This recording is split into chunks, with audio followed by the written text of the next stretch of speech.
mas hoje o Brasil é o terceiro maior produtor de mandioca a nível mundial. Essa outra tabela aqui mostra a nível de Brasil quais são as regiões mais produtoras de mandioca, né, que produzem mais mandioca, né, aí a região centro-oeste. Aqui vamos, essa última coluna aqui, que é o dado de 2020, né, o maior produtor é a região Nordeste, como eu havia falado, né? Desculpa. A região Norte é a maior produtora, né? A região Nordeste passou aí por um bom tempo, num gráfico posterior a gente vai ver, a região Nordeste passou um bom tempo com a maior produtora, mas hoje a região Norte é a maior produtora, sobretudo o estado do Pará, a região ali de Belém, é uma das mais produtoras, maior produtora de mandioca, né? Que é a área plantada, a produção e a produtividade. Perceba aí que a região Nordeste, ó, a produtividade é baixíssima, 9.900, né? 9.000 kg, 9 toneladas por hectare. Isso aí, para quem já esteve em torno de 12, 14, está baixíssima a produtividade aqui da região Nordeste. Isso em função dos longos períodos de estiagem. Se a gente for fazer essa relação, esse ano, né, foi um ano atípico, um ano mais chuvoso aqui na região Nordeste. Mesmo assim, os dados não avançaram muito, né? Em função que a planta da mandioca também é de ciclo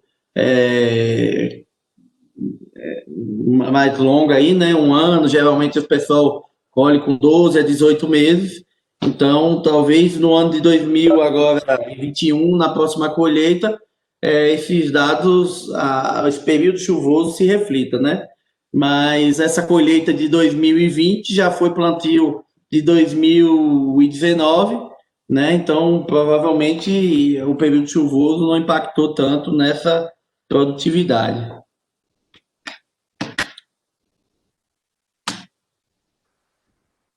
Será que travou?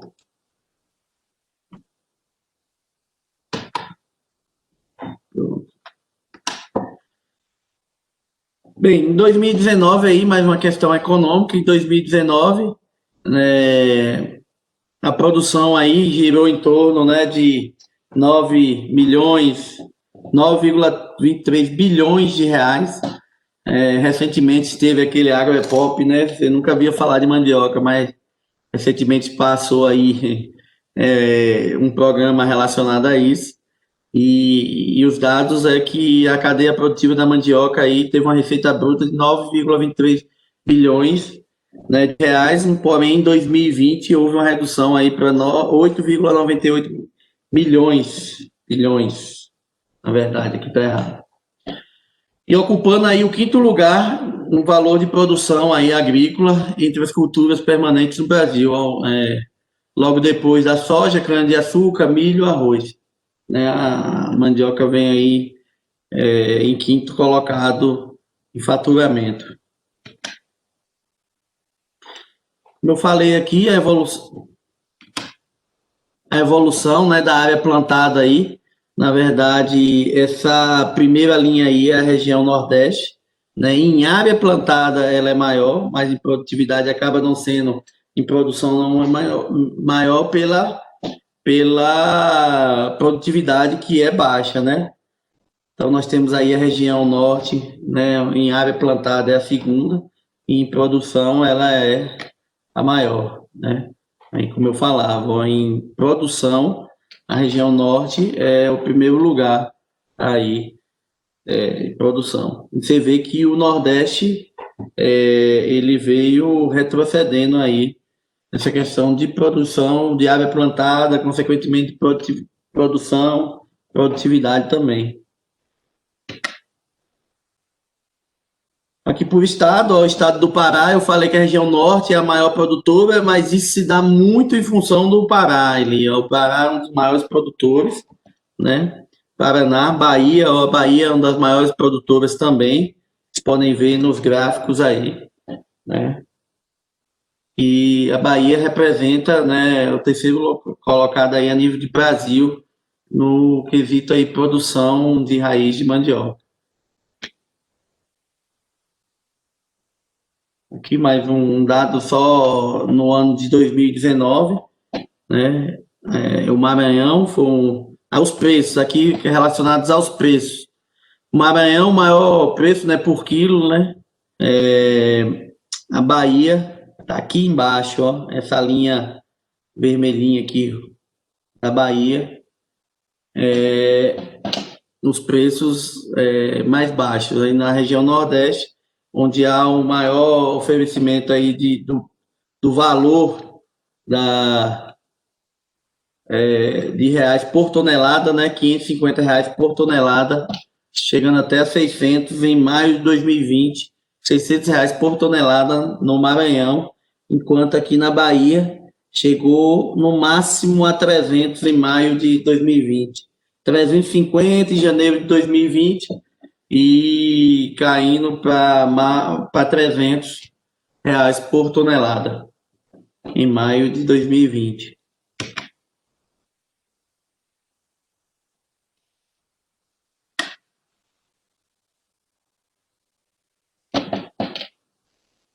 Produtividade. Ah, não, esse aqui é o mesmo.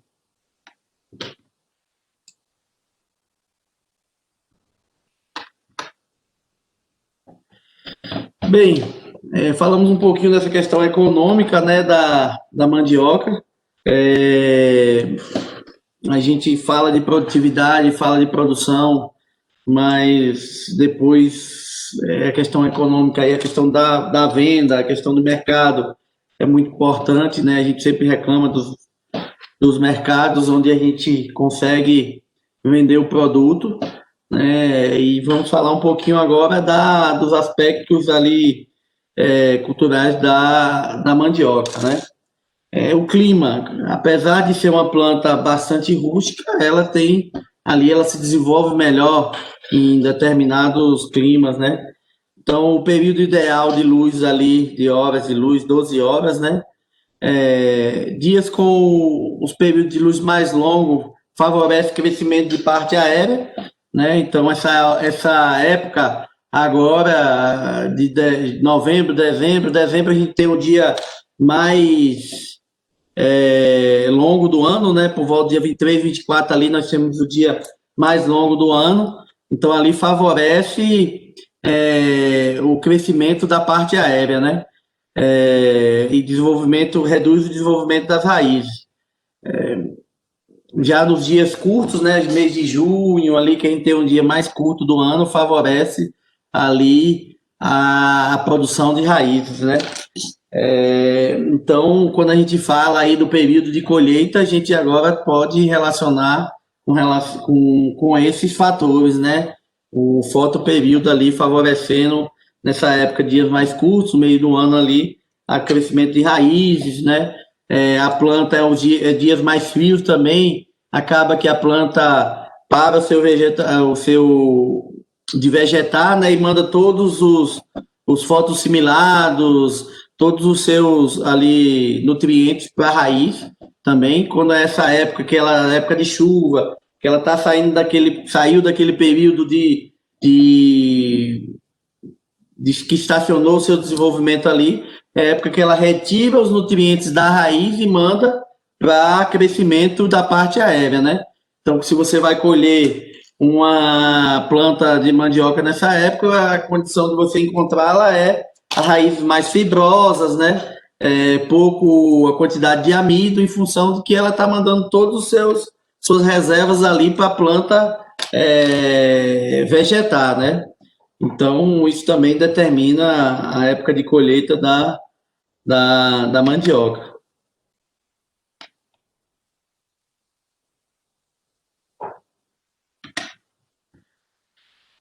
Temperaturas baixas aí, elas retardam a brotação, como eu falei, no meio do ano aí, nas regiões sul do país mais fria, ela chega, né, a entrar, né, em repouso aí, aqui nas regiões mais quentes do Nordeste também, acaba caindo, em alguns locais, caindo toda a folha, em função da temperatura, né?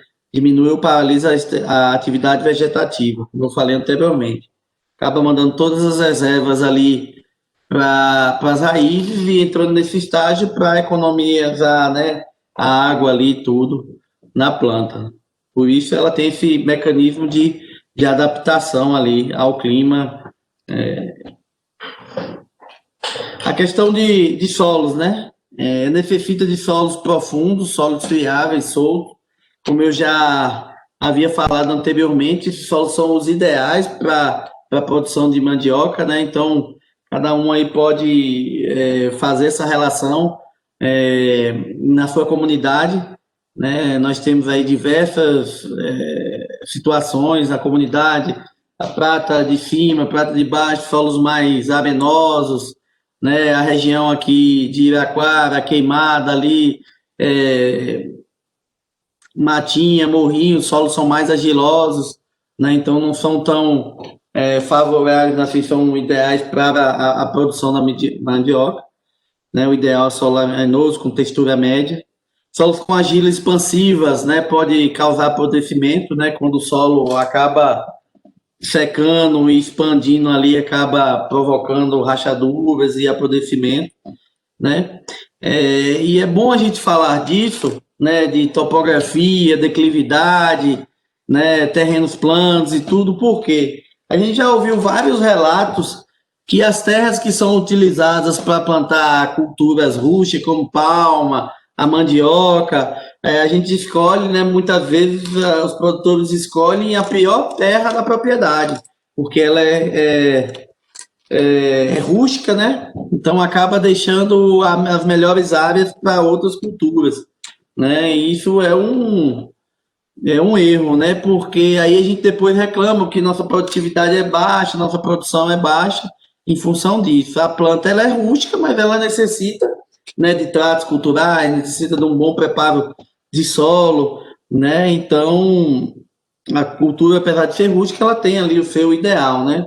É, a faixa, né, favorável de pH de 5,5 a 7, né, sendo o ideal ali a 6,5. A gente vai falar um pouquinho mais à frente sobre a questão, né, de calagem. Na ocasião que formos falar de análise de solo, vamos falar também dessa questão de pH, né? Então, às vezes, com pouca, a gente falando aí de utilização de práticas conservacionistas, com algumas práticas simples, teoricamente simples, a gente pode melhorar a nossa produção, né?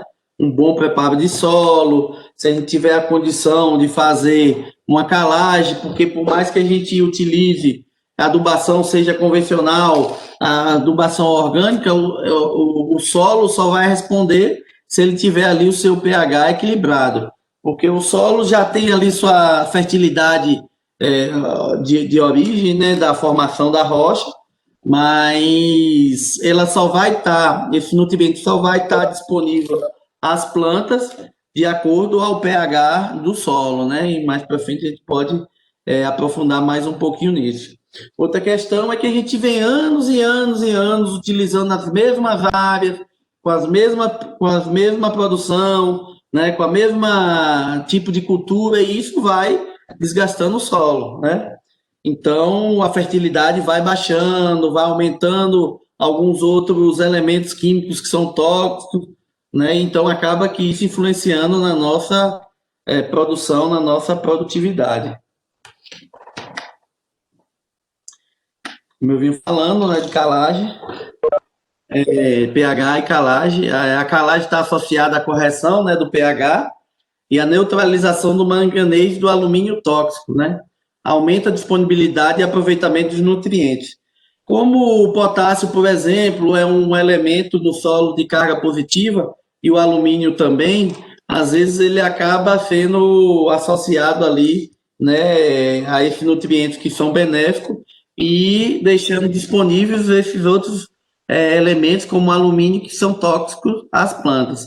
E o que é que vai fazer essa correção do solo? É justamente uma análise e a calagem, né, a recomendação de calcário ali no solo, né? Então, aumenta também a atividade, né, dos micro-organismos do solo, né, além do fornecimento de cálcio e magnésio, que também é um elemento, são elementos importantes, né, e bastante exigidos na cultura da mandioca, né?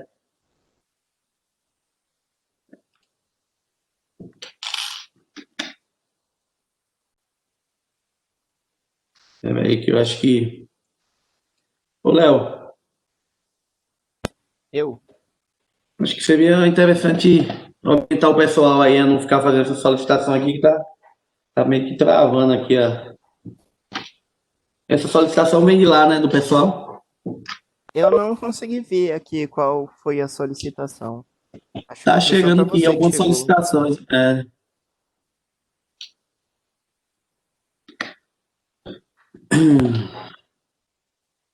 Falando aí sobre a questão da calagem, a gente vai, como eu falei, numa ocasião oportuna, falar um pouco mais sobre análise de solo, adubação, mas a aplicação do calcário ela deve ser aí acontecer de 30 a 60 dias antes do plantio para possibilitar a reação, né, do calcário com o solo, que ocorrerá, né, quando esse solo estiver úmido, né? Então é importante fazer isso com antecedência. Então, a planta, ela, apesar dela ser rústica, a planta da mandioca, apesar de ser rústica, né, como ter essa alta rusticidade, ela absorve grandes quantidades de nutrientes, né? E ela também ela responde à adubação, não é porque ela não é rústica que ela não vai responder aí à adubação. E como a planta, a cultura da mandioca, geralmente a gente retira tudo da área, existe uma exportação de praticamente tudo que foi absorvido. Então, a raiz de mandioca, as manivas e as folhas são retiradas da área, ela levou de tudo que era nutriente. Então, a gente plantou a maniva, ela brotou com as reservas que tem, né, que ela tem na maniva, quando ela começou, criou raiz, começou a absorver nutrientes. Oi? Alguém quer falar alguma coisa? Então, quando a planta, a maniva lançou raízes, que ela começou a absorver nutrientes do solo, que ela lançou as primeiras folhas, começou a fazer fazer fotossíntese, né?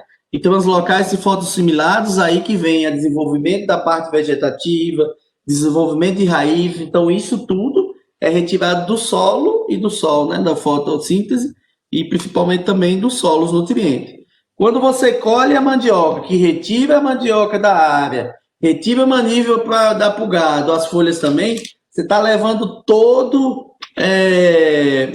os nutrientes, né? Está tirando tudo aquilo da área, então não há uma renovação desses nutrientes. Então a gente tem que pensar na cultura da mandioca, na sustentabilidade do solo, né? Com relação a isso também, né? Então aqui a gente vai falar mais à frente um pouquinho sobre isso, ó. Para cada 25 toneladas por hectare de raízes, parte aérea e parte aérea da mandioca são extraídos. Olha que dado importante aqui, ó. Quando a gente planta 1 hectare de mandioca, que a gente colhe, leva tudo, leva as raízes, leva a parte aérea para alimentação animal ou para plantar em outra área, a gente leva, ó, 123 quilos de nitrogênio. Isso é de nitrogênio. Imagine se a gente for transformar isso em compostagem, né, em adubo químico, ou o que for. A gente extrai dali por hectare 123 quilos. Até a distância é uma adaptação das atividades de assistência técnica e extensão rural do Bahia Produtiva. Projeto do Governo do Estado da Bahia por meio da Secretaria de Desenvolvimento Rural do Estado da Bahia, executado pela CA, Companhia de Desenvolvimento e Ação Regional, com recursos provenientes de acordo de empréstimo com o Banco Mundial.